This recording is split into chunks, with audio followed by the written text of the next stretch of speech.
कहा पंडित जी के बुद्धि में इतनी भ्रांति पैदा करो कि बकरी का बच्चा हम लोगों के हक में आ जाए। जैसे पंडित जी घर की तरफ 10-20 कदम बढ़ाए, एक लड़का मिल गया, टीम बना लिया बेचारा के। कहा 3-3 किलोमीटर पर रहो।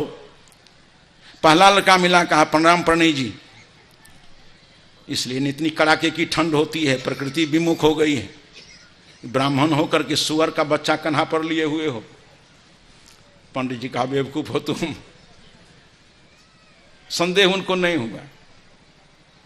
जब 3 किलोमीटर और आगे गए हैं तो एक लड़का कहता है कि कहिए पंडित जी, प्रणाम करने तो योग्य आप नहीं हैं, देश की मर्यादा को आप नीचे गिरा दिए, कहते तो हम ही लोग पहुंचा देते, आप ब्राह्मण होकर के सुअर के बच्चा क्यों। पंडित जी कहा कि वो कहल के रही, वो कहल के, 2टा झूठ कहते। तो पंडित जी ने उतार करके उसको देखा, का सींग तो सुअर को नहीं है, ऐसी पूंछ नहीं है, उसका खुर तो फटा फटा नहीं होता। लड़का गड़बड़ का। 3 किलोमीटर पंडित जी और आ गए तो लड़के ने कहा कि पंडित जी, इस सदेह कलयुग उतर गया क्या? एकदम ब्राह्मण होने की मर्यादा ही आप खत्म कर दिए। ब्राह्मण भी सुअर पालने लगा। कहा एक झूठ हो सकता है, 2 हो सकता है, 3 कैसे होगा झूठ। ऊपर नीचे खूब देखभाल छानबीन करके पंडित जी फेर लिया, लेकिन संदेह हो गया कि एक झूठ बोल सकता है, 3। चौथा लड़का जैसे गया, कहा पंडित जी इधर तरी, कैसे प्रणाम करके दौड़ लो। बार बार कहने से आदमी के मन पर असर हो जाता है। रसरी आ पर जाता है सिल पर परत निशान। तो बार बार कहानी कहता हूं ताकि हमारे भाइयों के ऊपर असर पड़ जाए। इस जीवन में दुर्गति पैदा करने वाले दुर्व्यसन हमारे समाज से निकल जाए। एक बादशाह का आदेश हो गया बीरबल से कि शराब ले आओ। बीरबल बहुत समझदार था, उसने सोचा कि सकिंग सखा साधुन शास्त्र ज्योतिपम, जो मालिक को उचित सलाह नहीं दे वो नौकर किस काम का, जो मित्र अपने मित्र को उचित सलाह नहीं दे वो मित्र किस काम का। मित्र की बड़ी ऊंची परिभाषा गोस्वामी तुलसी ने की कि कुपथ निवारी सुपंथ चलावा, गुण प्रगटे अवगुण ही दुरावा। मित्र का काम है अपने मित्र को कुपथ से सुपथ में लाना, सारे दुर्गुणों का परिहार करके सद्गुण का संचार कर देना। भर्तृहरि ने कहा कि पापान निवारयति जो जयते हिताय, गुह्यं च गुहति गुणानि प्रकटी करोति, आपदगतं च न जहाति जदाति काले, सनमित्र लक्षणमिदं प्रवदन्ति संतः। बीरबल ने सोचा कि जो नौकर मालिक को उचित सलाह नहीं देता वो मालिक किस काम का है। इस शराब की मांग कर दिया है, शराब लाकर दे दूं तो मैं ईमानदार नौकर नहीं हूं, और शराब लाकर नहीं दूं तो नौकरी मारी जाएगी, बड़ा धर्म संकट है। बीरबल चला गया, शराब लिया, समझदार तो था ही, तुरंत तर्क करता है कि शराब तो अकेली रहेगी नहीं,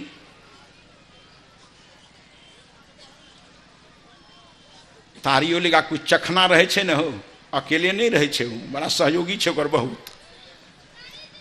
बीरबल ने सोचा कि शराब अकेली रहेगी नहीं, इसका कोई सहयोगी है, तो मंडी बदल दिया, वो चला गया मांस मंडी में, ले लिया 1 पाउंड मांस। कहा कि अब हो गए, शराब है, शराब का सहयोगी मांस 1 पाउंड, तब तो काम हो ही गया। विकसित दिमाग का आदमी था बीरबल, 4 कदम आगे बढ़ा, कहा कि फिर भूल रह गई।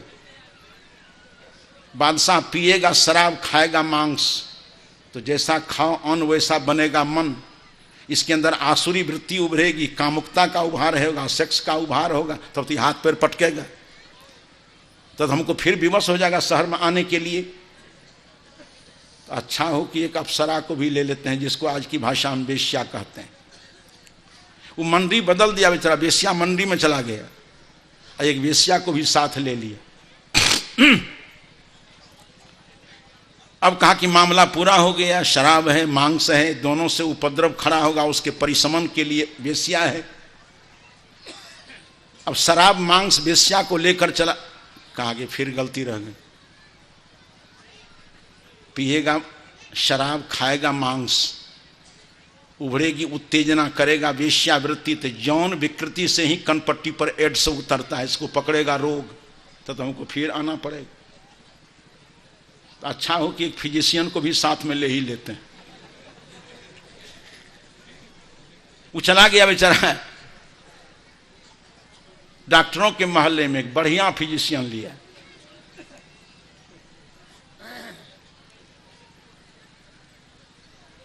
कहा कि अब मामला पूरा हो गया, शराब है, मांस है, वेश्या है, अब भोग पैदा करेगा रोग। क्योंकि भर्तृहरि ने कहा है कि भोगे रोग भयम, अध्यात्म को साथ में लिए चलिए, बिना इसके बिना आपका जीवन निरापद नहीं हो सकता है। अध्यात्म बहुत महत्वपूर्ण चीज है।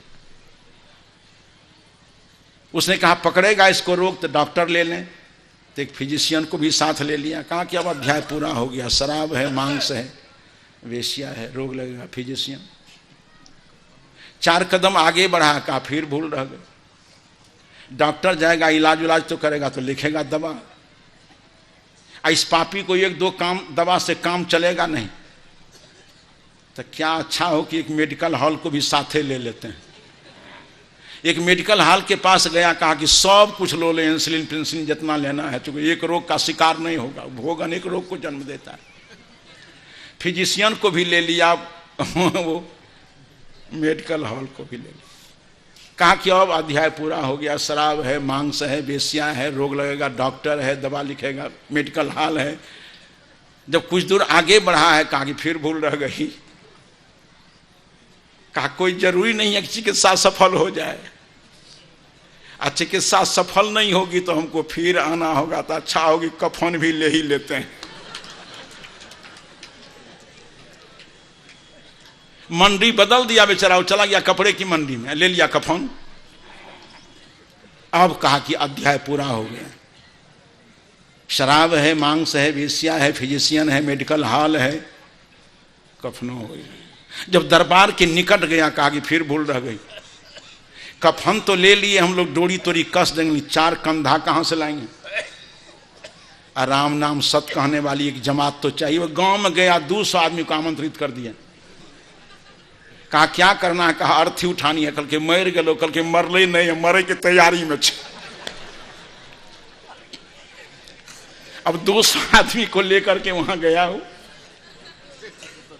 बादशाह ने कहा कि बीरबल सामान तो बहुत बढ़िया लाए हो। कहा कि आप आगे जानते हैं हिंदुस्तान के नियम को, जिसका स्टैंडर्ड लो होता है वो न पीता है सरल का महुआ, जिसका स्टैंडर्ड हाई होता है वो बरामदी पर हाथ फेरता है। यहाँ तो स्टैंडर्ड के ऊपर सारे कारोबार होते हैं। जिसका स्टैंडर्ड लो है वो लैला मजनू बीरिया, हाई हुआ तो पौने में खोजता है। तो आप तो ऊंचा स्टैंडर्ड के लोग हैं, इसलिए बहुत बढ़िया।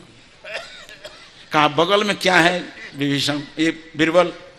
कहा उसी का सहयोगी है। कहा क्या है जी? कहा 1 पाउंड मांस भी लेते। कहा है अब तुम्हारी प्रगति हो जाएगी। इतने समझदार हो तुम जी कि बिना कहे भी काम करते हो। काई बगल में खड़ी है, सो कौन है बीरबल? काई दोनों सेवन करने से उपद्रव खड़ा होगा, उसके परिशमन के लिए वेश्या लेता तो कुर्सी छोड़ दल के। का इतना ऊंचा दिमाग का आदमी हो तुम जी, हम कभी सोचे भी नहीं थे। इतने में नजर पड़ी। कहा कि बीरबल ये कौन है? वो आला वाला पर नजर पड़ी। कहा कि डॉक्टर। डॉक्टर? कहा कि पियोगे शराब, खाओगे मांस, करोगे वेश्यावृत्ति तो रोग तो सीधे उतरेगा, तो उसके लिए डॉक्टर लेते आए हैं। बैलून की तरह जितना फूला था पचक करके बिल्कुल नॉर्मल हो गया। परिणाम बड़ा भयानक हो गए। कहा बीरबल ये अटैची वाला, कल के 1-2 दवाई से काम चलता, मेडिकल हॉल एक ने नहीं लिया। बादशाह एकदम नॉर्मल हो गया। कहा बीरबल बगल में क्या है? कल के ये अंतिम पॉइंट। कहा है क्या है बीरबल? कल के कफनों ने नहीं लिया जा।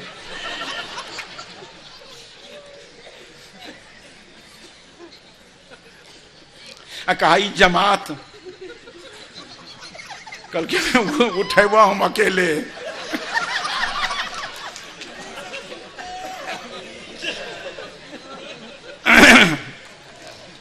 अभी आपने सुना हमारे साहब ने कहा था कि सबदे मारा गिर पड़ा, बिरबल की युक्ति काम कर गई। इन चीजों के सेवन करने से दुष्परिणाम जीवन में आएंगे, उस पर दृष्टि चली गई बादशाह की। कहा बिरबल पतित हम हैं किंतु पतितात पतित नहीं है, अधम हैं इसमें संदेह नहीं, अधमाति अधम नहीं है, भ्रष्ट हम हैं किंतु भ्रष्टाति भ्रष्ट नहीं है। इस शराब को तुम नाली में बहा दो, अब मिट्टी कुरेद करके मांस को मिट्टी के नीचे कर दो।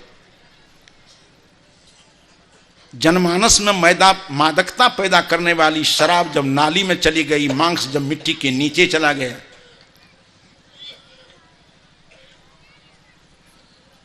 तो बादशाह की बुद्धि की प्रखरता उभर गई।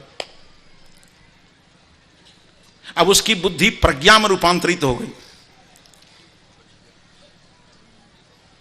अब जब बगल में वेश्या खड़ी है,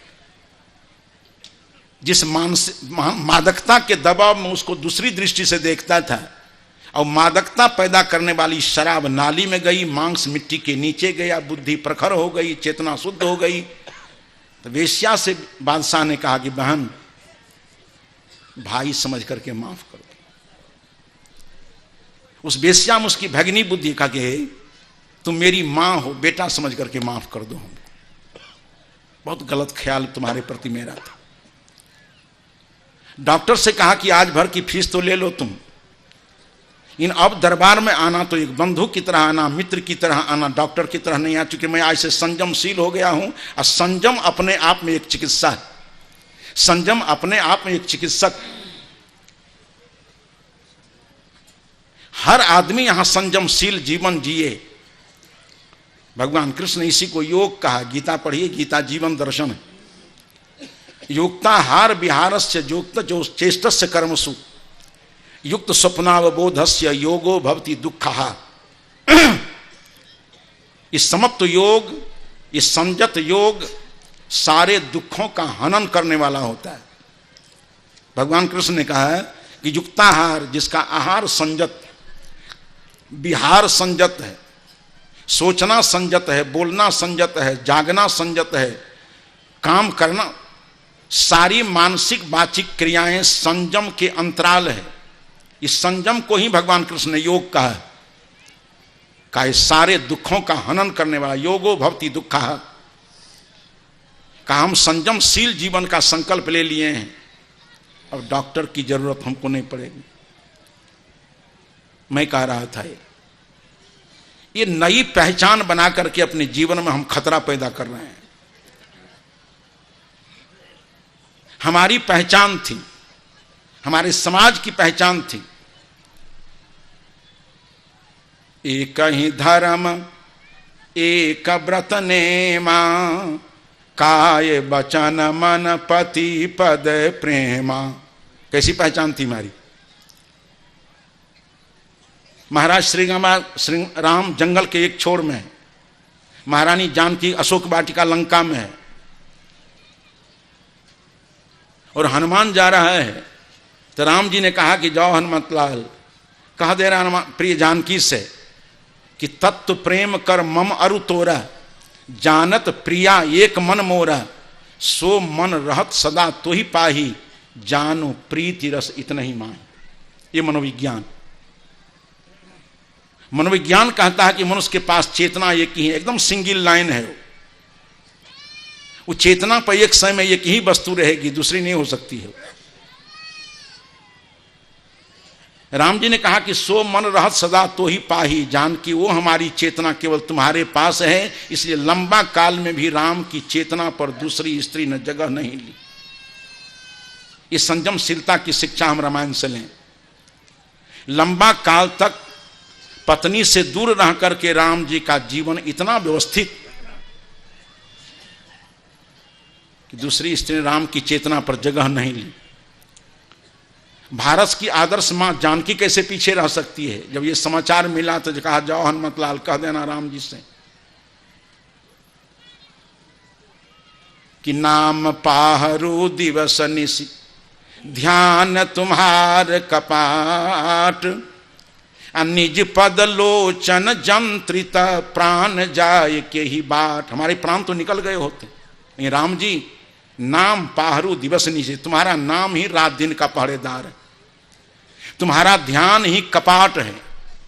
निज पद लोचन जंत्रित, हमारी आंखें अपने पद में प्रतिष्ठित है, प्राण को निकलने की जगह नहीं मिलती है। दूर में रह करके राम जानकी में जी रहे हैं, जानकी राम में जी रहे हैं। ये भारत के आदर्श दाम्पत्य जीवन का जीता जागता रूप है।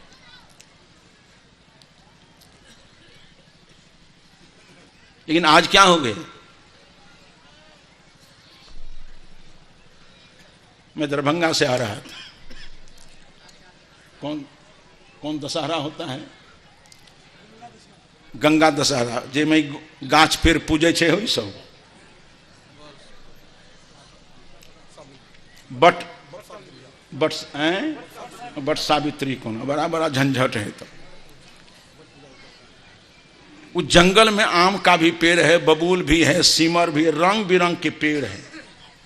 एकदम टिकाए हुए पहुंच गई बड़े के पास। एक दिमाग पर लागे छे कुछ विस्मरण भै गए कि विवाह के मंडप पर यह बर रहे कि हे ईश्वर रहे, यकरा भूला के गाछे के पूजे लगे। देखिए नई पहचान बना रही है। और बर के पेड़ के पास देखा कोई चौका लगा रही, कोई आरती कर रही है। मजा तो हमको उस समय आया जब एक उसको पंखा झेल रही है, हम कि लू तू लागल हेते हो ककरा।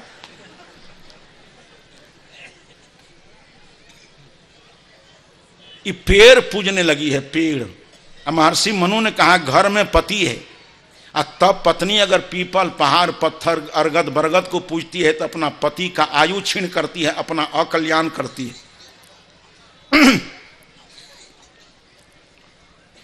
ये पहचान हमारी नहीं। पत्नी पति में समर्पित। मैं एक दिन पटने में था, एक स्वर्णकार की दुकान में, 3 बजे होंगे लगभग। जैसे उनके पास में पहुंचा तो नौकर से कहा कि जाओ मालकिनी से कहना जलपान के हमको कुछ खाना पीना नहीं। कहा जाने दीजिए साहब, आप ही के बहाने हमको भी कुछ, हमके तो सो व्यवस्था करो। वो लड़का जाकर के मालकिनी से कहा कि मालिक जलपान मांगते हैं। कल के तुरंत खा के गए हैं, उधर बरबानन जल रहा है क्या? अभी जलपान तलपान नहीं बनेगा, हम सिनेमा देखने जा रहे हैं।